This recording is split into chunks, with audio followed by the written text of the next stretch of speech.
Hola amigos, mi nombre es Oscar Díaz, presidente de Viceversa Consulting, para darles la bienvenida a otra edición del podcast de Cara y Sello. Opiniones bien informadas en tiempos de desinformación, con el análisis de la semana junto a José González, gerente asociado de GSG Advisors desde Nueva York, y Juan Carlos Ruiz, vicepresidente de Pacific Latam. Hoy, como siempre, tenemos 3 temas y ahí va el primero. Parlamentarios achica sueldos. ¿Se acuerdan ustedes del japonesito famoso de achicaprecio? Bueno, ahora hay una nueva versión, pero parlamentaria. Achica sueldos.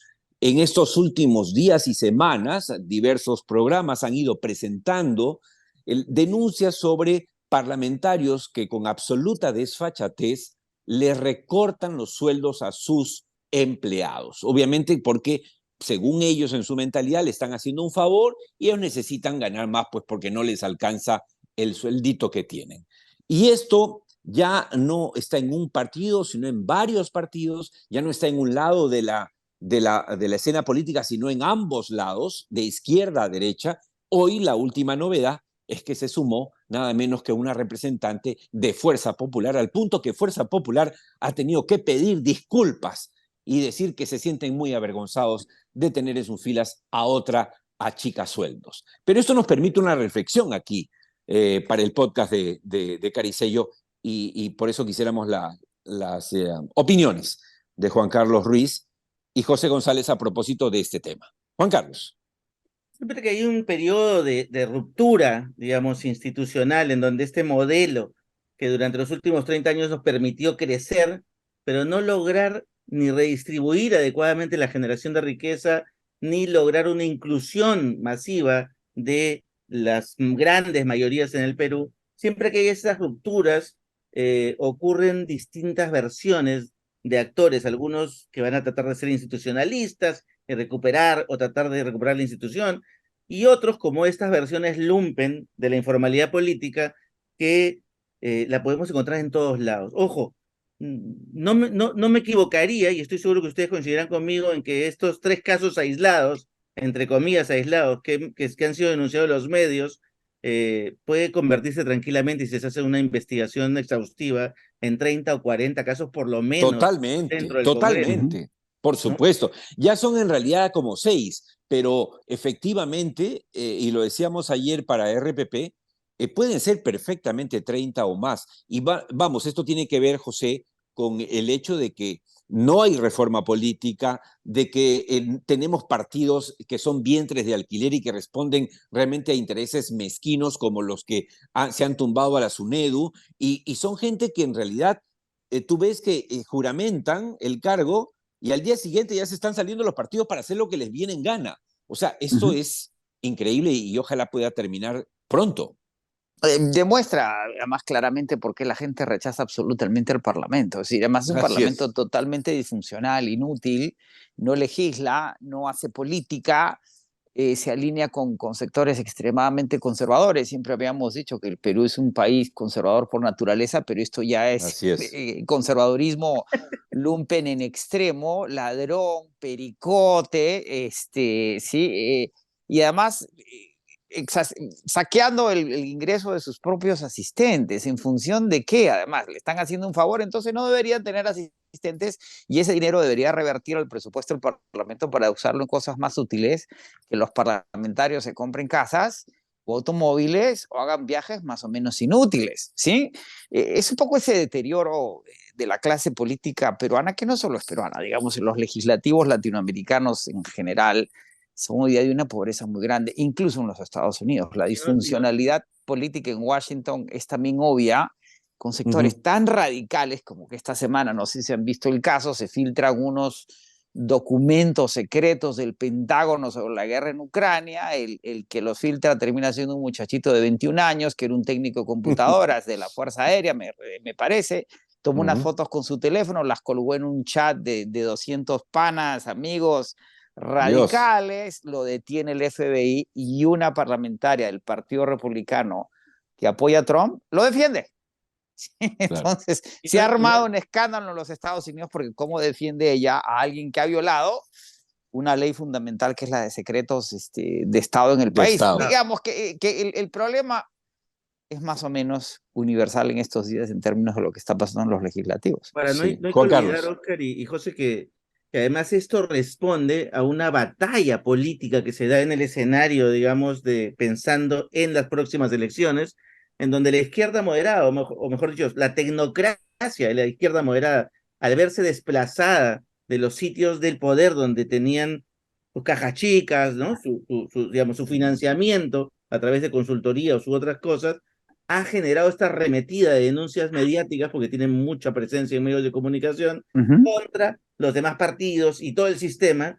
Pero claro, lo riesgoso es, lo peligroso de este tema es que, claro, por tratar de tumbarse al Congreso como tal o a los otros partidos, pueden tumbarse la institucionalidad completa si no miden, Claro, si no miden Correcto.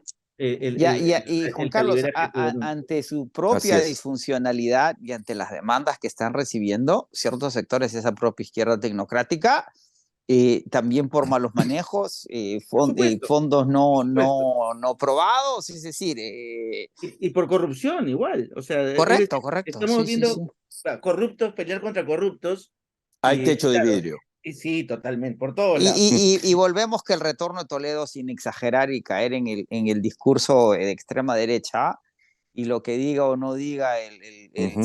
sano y sagrado puede involucrar a ciertos sectores que trabajaron con, digamos.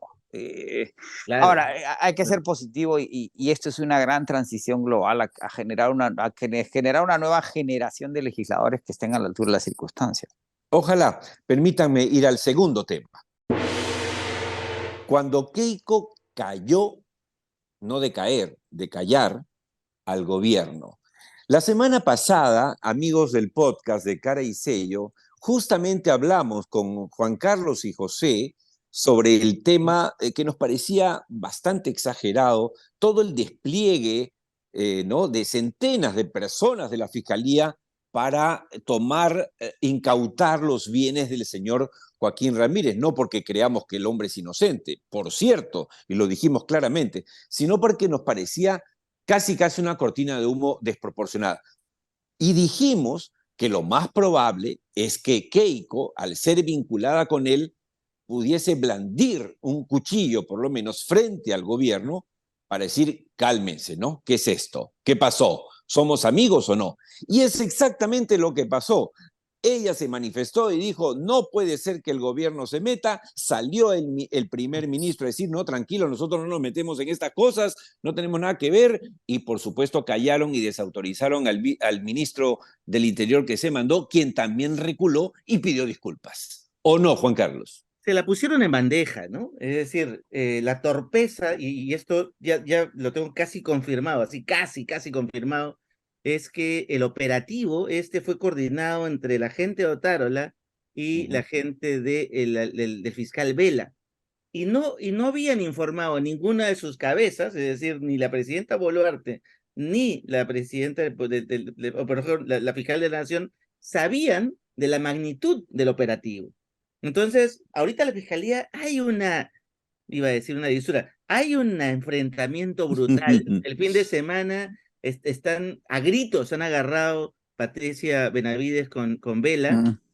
justamente por no haber tenido este cuidado y además Claro. haber incorporado. Miren cómo van las dimensiones, porque acá no hay solamente un juego del tema de la investigación fiscal, sino cómo han involucrado a las peruanas que pertenece a una cooperativa de militares de las Fuerzas Armadas, cuyas propiedades no tienen nada que ver con el señor Joaquín, y lo han hecho intervenir, han quitado las propiedades, porque detrás estarían además los intereses del oligopolio que actualmente tiene el control de las regiones, como son Intercorp y como son la César Vallejo. Entonces, hay muchos intereses en juego, y por el lado de la presidenta Boluarte, claro, sabe que necesita, porque Otárola le significa todavía una cierta seguridad o una cierta sensación de que tiene control, pero en realidad tiene sangre en el ojo, porque este señor no le informó qué jugadas estaba haciendo y cuál es el detrás de cámaras que realmente está sucediendo. Entonces, ese es el escenario en el cual ocurre un operativo de tal magnitud, y como evidentemente se la ponían en bandeja a Keiko Fujimori dijo, oye, están politizando un proceso de investigación fiscal en donde no tienen que salir ministros con fiscales. O sea, ¿qué les pasa? ¿Se volvieron locos? O sea, esto no es una actividad conjunta, o sea, son autónomos. Es más, la Fiscalía debería estar investigando a muchos de los actores del Ejecutivo. Entonces, en eso tenía total razón, y no es Ujú. casual que a través de la congresista Chirinos, el día de ayer esté reuniendo ya las firmas para interpelar al ministro de Justicia y al ministro del Interior. Ujú. José, tu comentario. Evidencia lo que habíamos discutido en el pasado, lo que sucedió con Castillo, y si uno es pro o en contra de Castillo, que se está politizando el Ministerio Público, lo cual siempre tiene grandes riesgos, ¿sí?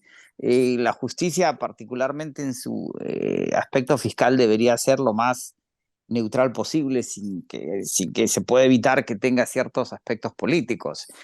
Y la actitud de Keiko, pues, ¿qué se puede esperar de Keiko, no? Después de aquel mal ejemplo o mala conducta, cuyas consecuencias seguimos viviendo de su actitud de cara a PPK, los intereses para los que ella juega. Más aún ahora, que están saliendo revelaciones de montos que yo no sé si son creíbles o increíbles, pero que superan cualquier imaginación, la ponen de nuevo en el rasero y acaso le eliminen como posibilidad política para cualquier elección futura, o acaso como influencia política real, lo cual vamos a ser optimistas, en el sentido que el optimismo no es una creencia, sino una actitud, ¿sí?